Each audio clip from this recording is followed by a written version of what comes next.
everyone, and thank you again for joining me on this new episode of Star Trek The Original Series.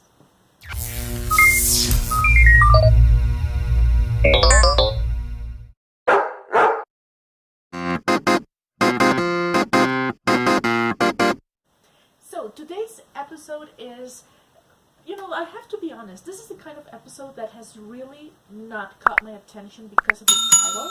It's called The Squire of Gothos.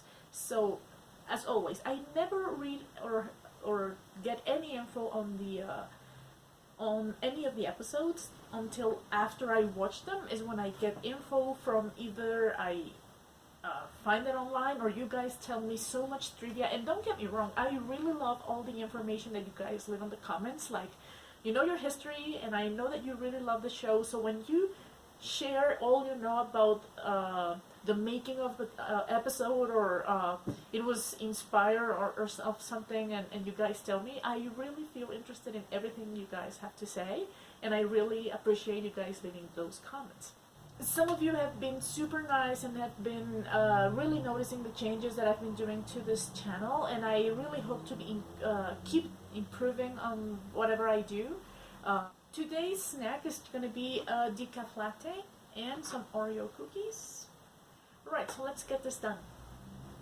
Moving on schedule into quadrant 904, Beta 6. It's 8 days distant. I'm sensing a new character sitting next to Sulu. Let me guess. Is he gonna be problem? Is he gonna have some quirk? Is he gonna be busting my chops? Iron silica body, planet size, magnitude 1E. Inconceivable this body has gone unnoted on all our records. Yeah? Is it the Death Star? I'm kidding, I'm kidding. What? So,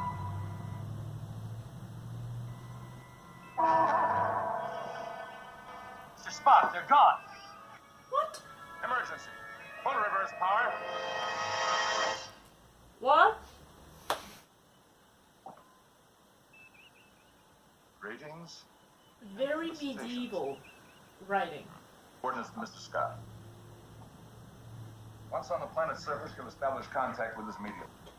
That's the protection.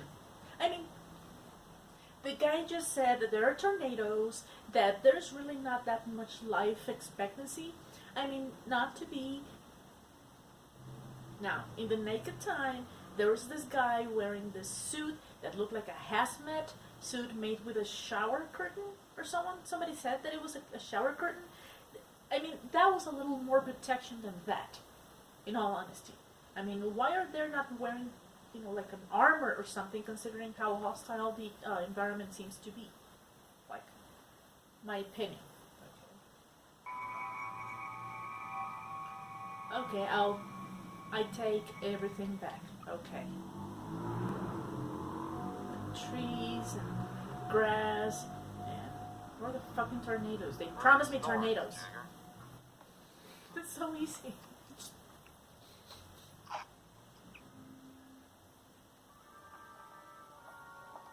Hey, look! That's the one from the man trap. McCoy should go kiss it. Owes it a kiss. Don't forget it.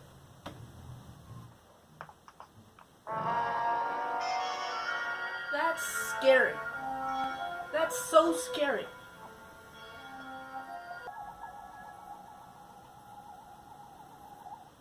There's no reading. They're like wax. Okay, I saw House of Wax and it just messed up my brain so badly that I really don't want to watch it again, and now these two guys look like wax figures. I want to shut this off. Oh, good. Good. Notice the period, Captain. 900 light years from Earth. Ah, yes, I've been looking in on the doings on your lively little... The sound, did you say? En vrai français? My ancestry is French, yes. This is Mr. DeSalle, our navigator. And I shall add that Mr. DeSalle has the most beautiful pair of eyes in the entire ship. This won't kill. this will.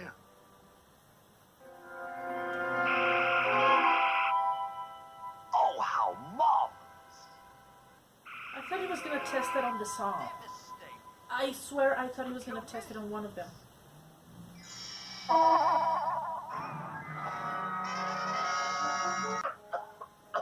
Now that's a sample of the atmosphere of this planet outside my kindly influence. Now you will behave yourself. Oh, so he's doing like this episode of the Twilight Zone from the 80s, because I have watched the one from the 80s. These guys that were in some sort of a capsule inside of all this radiation, and they thought that the entire planet had gone to shit because the radiation will never stop because it was actually kept under this dome, and they were just doomed to be locked inside the radiation while the rest of the world was actually having a happy life. Did I just overdo this? The thousands of men marching off to their deaths.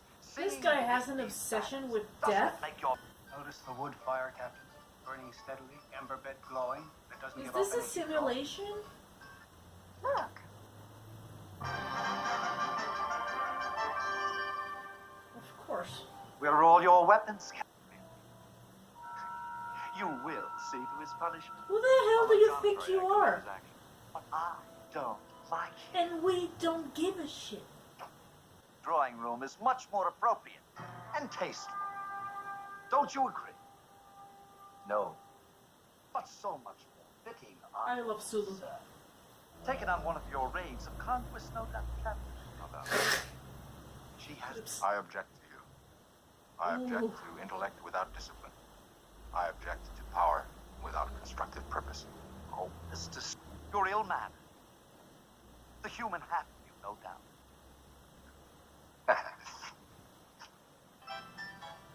McCoy didn't waste any time. He actually ate. That's why he's on my team. I say. I think I can turn his lights off. The mirror? After all, his actions are those of an immature, unbalanced mind. I overheard that remark. If it's fighting that you want, you may have it. Are you challenging me to a duel? If you have the courage. Oh, this is better than I thought. I shall not shirk. What? He's just indulging him into his fantasy. Captain. I Why don't you point a gun at my eye, man? It's my game and my rules.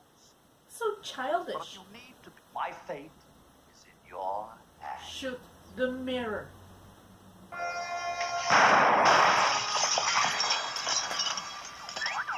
You've ruined everything. With your lousy aim. You're all dead men. You especially, Captain. Ahora resulta. Turn in your glass slippers, the ball is over. Gladly, Captain. AG section, only 4.5 here. Can you confirm? Tracking down to point 8. If you don't receive a message from me within the hour, leave the vicinity at once. No turning back. How? Oh, come on. The prisoner. Relay.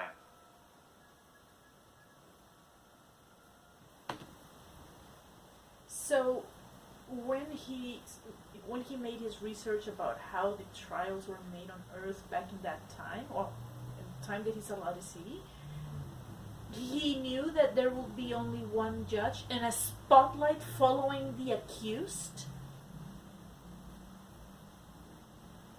You will hang by the neck, Captain, until you are dead, dead, dead.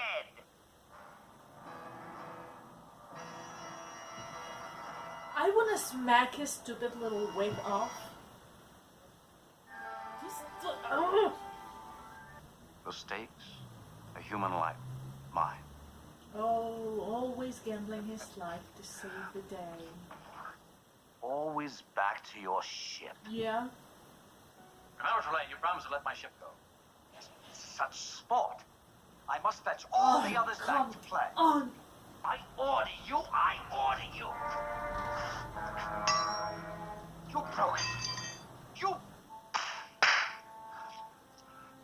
I'll fix you for that. You cheated. You haven't played the show, you. Trelane.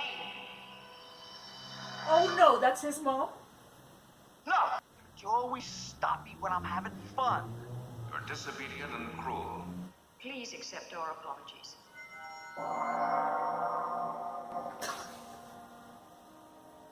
That was so embarrassing. So this was another fun episode. It's okay, in my opinion, and this is just my personal opinion, I cannot stand children being like these little monsters that they just want to have their own way. I really hate that. So at some point it was getting on my nerves, to be honest. But okay, I understand that there had to be some reason for it to be that way. Yeah, the whole idea of it being like, I don't know where to situate this. Like, you know, it said like 900 years, and I understand that these guys are 300 years in the future from us, so that means that it will be like 600 years from us. It will still be like medieval England. So of course a lot of anachronic elements in this episode. Obviously I'm not going to get into that kind of detail. Yeah, I mean, it's what a child would do, so that's why I really don't want to get into a lot of detail. Like, this is what a child did, this is the world that a child created, so of course there are going to be so many mistakes. I think that even, like, in the final scenes where even the branches look so fake, helps to the idea that this is a world that was created by somebody's very inadequate knowledge, and just started doing those things that way. It's like when we used to create our own stuff, like when you had a dollhouse, you don't have everything exactly the way it should be. Maybe you have some Barbie dolls elements and another kind of doll, so it's all like looking from different places. That's probably what happened to this kid, you know. The idea of feeling powerless and you're there just to satisfy someone's whim, it's a really scary idea. I mean, looking at it from this point of view, which is fun, it's kind of unnerving. I mean, not being able to do much, that you get all frozen, in my opinion, that was pretty freaky. It was very scary to see two people not being able to move. So yeah, I think this part of them not being able to move, and even they had like green light, it sort of reminded me of those little toy soldiers, that they are just in this one position and they're all green. And yeah, this guy was just ready to get, start using his toy soldiers so he can use them the way that he wanted to use them. Yes, all of his attitudes were totally childish, like this thirst of knowledge about death, about this morbid quirk that I mentioned at the beginning, that he was being very morbid in those subjects. And this is just the fun way to see it. Like, this is a fun episode because it ended in a fun note. But if you see it from the horror point of view, that's why movies like Saw and Hostel, or those kind of things where you cannot do anything and you're just at somebody else's pleasure, it's so scary. I love the actor. You definitely cannot forget him. I would really very much like to know who this guy was. He was, even though that it can be unnerving, this very uplifting quirk that he's always in a good mood and he's so polite and all that, it's actually a good performance. I really liked the way that he did things, even though his character was not the best. I think he's a very well trained actor for back in the time, and I really have to admit that I enjoyed his performance. For the first time, the Saul, or the guy with the French ancestry, was not the problem this time, for once. But yeah, that guy had really, really pretty eyes. I mean, in the end, this planet that was there with storms and all that, was created by somebody else, and it turned out to be like some sort of toy. This kind of reminded me of Men in Black, the very last scene where we turned out to be that the entire galaxy or this universe is actually one marble of many marbles that a child is playing with. So it kind of, I kind of went back that way. At first I sort of thought of Ego, in the Marvel universe, that he is a planet, but no, it turned out to be something completely different. And I really appreciate it, though. Don't forget to join me on the next episode, which is Season 1, Episode 18, Arena. Again, I'll avoid every single spoiler of this episode. So, thank you again for joining me on this episode, and I'll see you in the next one. God bless, and bye-bye.